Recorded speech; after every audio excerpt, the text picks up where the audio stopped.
Welcome to my blog, Life After Bariatric Surgery, Beauty in My Belly. My name is Jalay.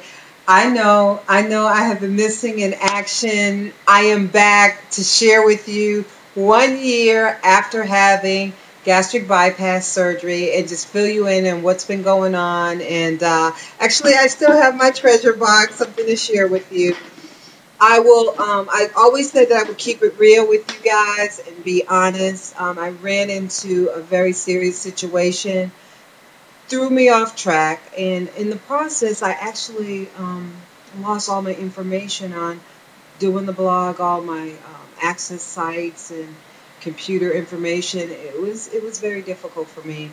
On top of the crisis that we were dealing with, but God is good. I have so much great information to share with you, to tell you about where I am today. 1 year later, September 30th, it will be a year. So September 30th, 2009, I had the surgery. I started out weighing 232. I now weigh 157. So I've lost 75 pounds. And so I'm so excited. And I have pictures and things to share with you. So let's get started. What's been going on with me? Let me tell you, life is very different for me. Now, the thing about it is, I still feel like the old Jalay. I feel like I am still the same person. People that know me are like, wow, you lost so much weight. And then people that just are just meeting me are like, wow, you look great. And so it's like very interesting on the response that I'm getting. And I really wish that I loved to exercise, you guys. I don't. I don't like to exercise, but I do believe in movement. So one of the things that I want to share with you, Dr. Daly won't be too happy about this because I tried to do everything he asked me to do.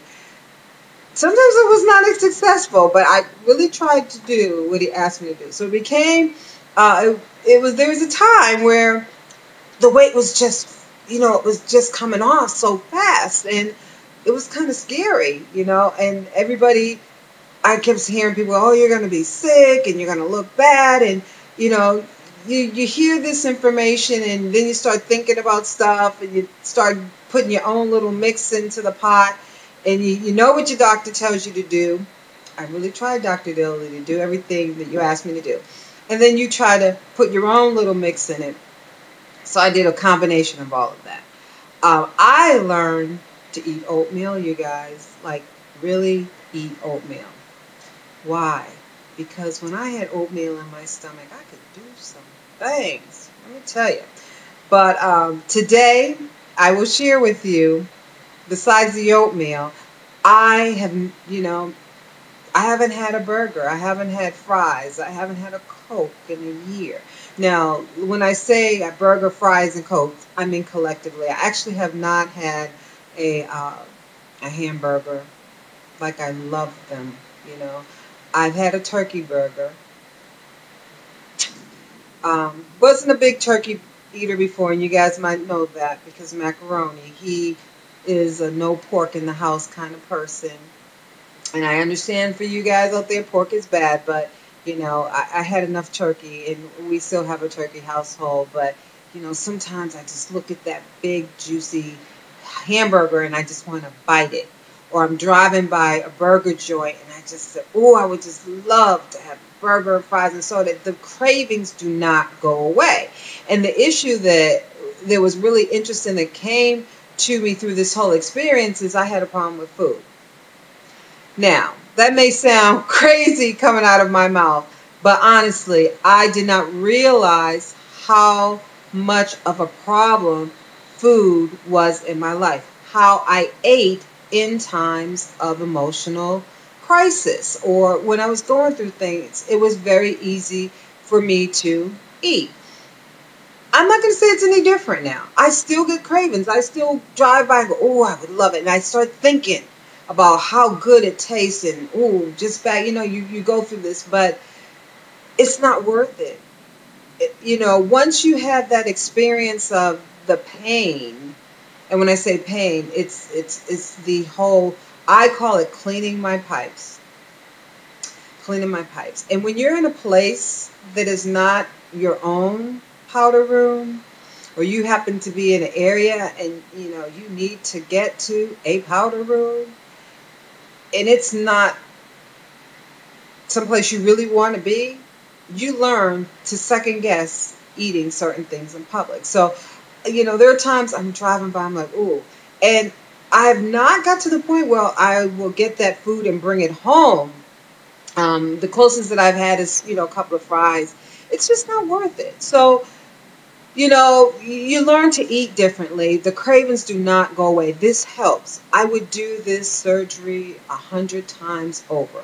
There are things that I want to share with you and tell you about that may not be such great, points about having this surgery.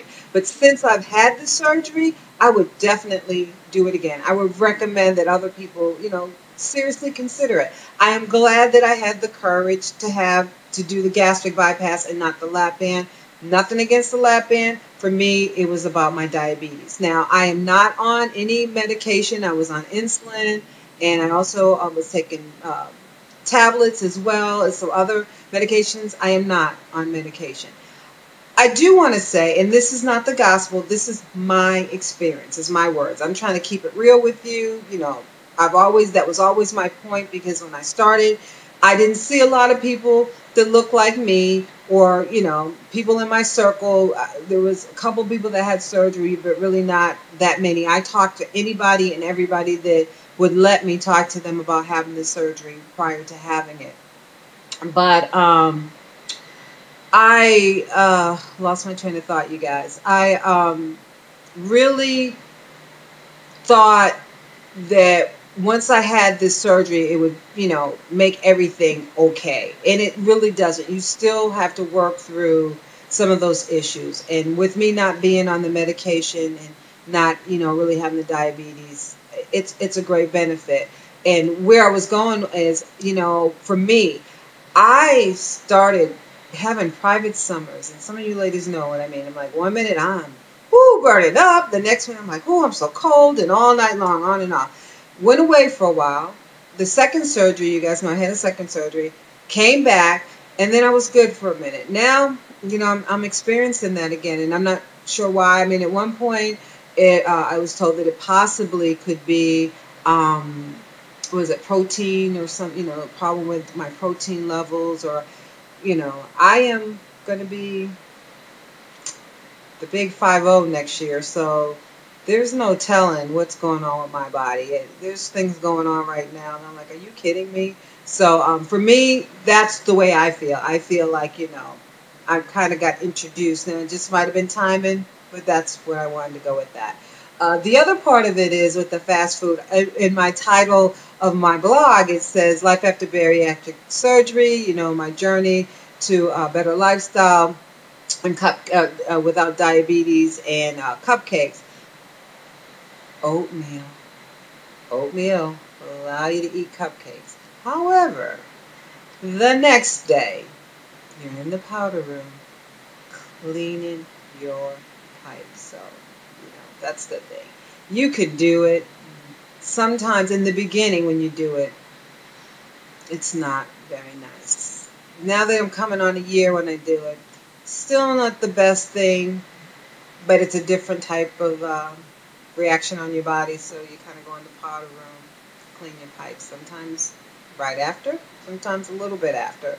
But the point where I'm getting at is, like, sometimes it's just not worth it. But I still have to work through those cravings. I still have to say, this is not good for me. And, the fried chicken and the biscuits and I miss my chicken wings. Oh my goodness, my fried chicken wings. I miss that. But it's not worth it. And one bite of it, I actually went to an event a couple of weeks ago, and they had little appetizers, little bite-sized appetizers that were fried. And it was just like biting into a wob of grease, because I haven't had, fried food in so long. So for me, it's just, I'm still working through that. I'm still working through my passion of food. I still sit here and go think about it, peach cobbler, whatever. I learned to take a teaspoon A tablespoon, keep it moving. Come back, get a teaspoon, tablespoon, keep it moving. If you visit too many times, you guys know it's the powder room.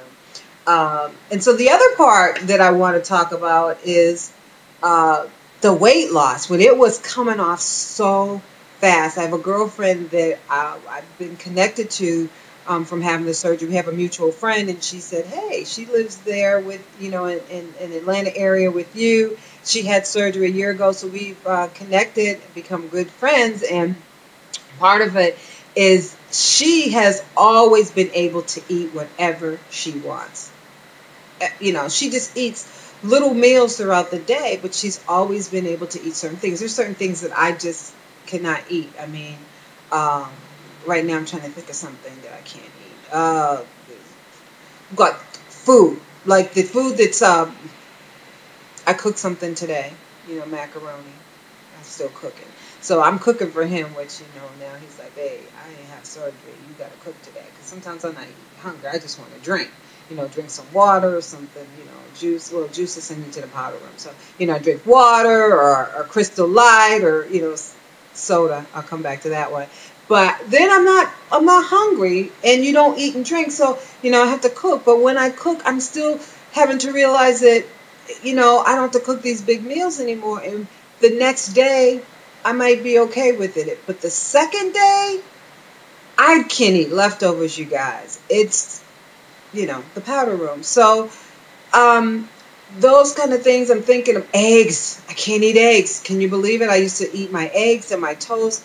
I cannot, mm, not a nice thing. Teriyaki. I used to love teriyaki chicken, teriyaki sauce. No way.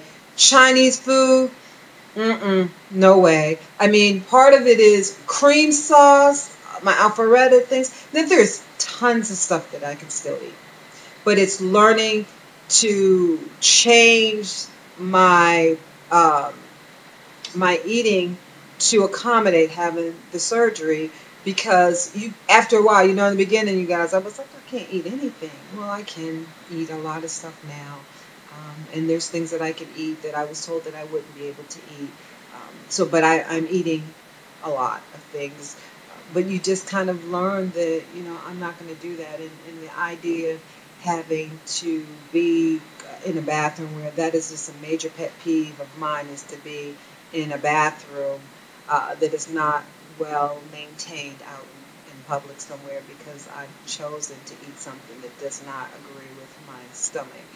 Which brings me back to the carbonated soda.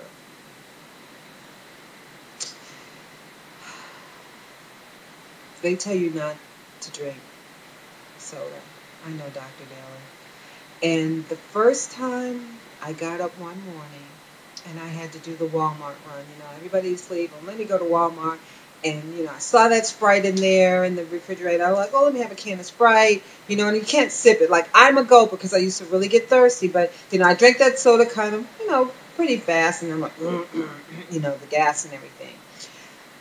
Walmart at the time where we lived, and I've been blessed to move into a new home and everything since that time, was, less than 7 minutes away from my house. So I'm walking through, doing my Saturday morning shopping, and my stomach starts to do the Watusi. And I thought, what the heck? I mean, it was like somebody was kicking inside of my stomach. That carbonation and that gas. I mean, I thought I was going to meet the making good, you guys. So then I'm stuck in the restroom that was not maintained well. And I'm camped out in there. I'm like, oh, Lord, like, am I going to make it out, or, what? And I was in there good 40 minutes. I couldn't, cart outside the door, couldn't leave, try to leave, and it's like, you got to go back. So after that episode, you would have thought I would not drink another soda. And I swore that I would not drink another soda.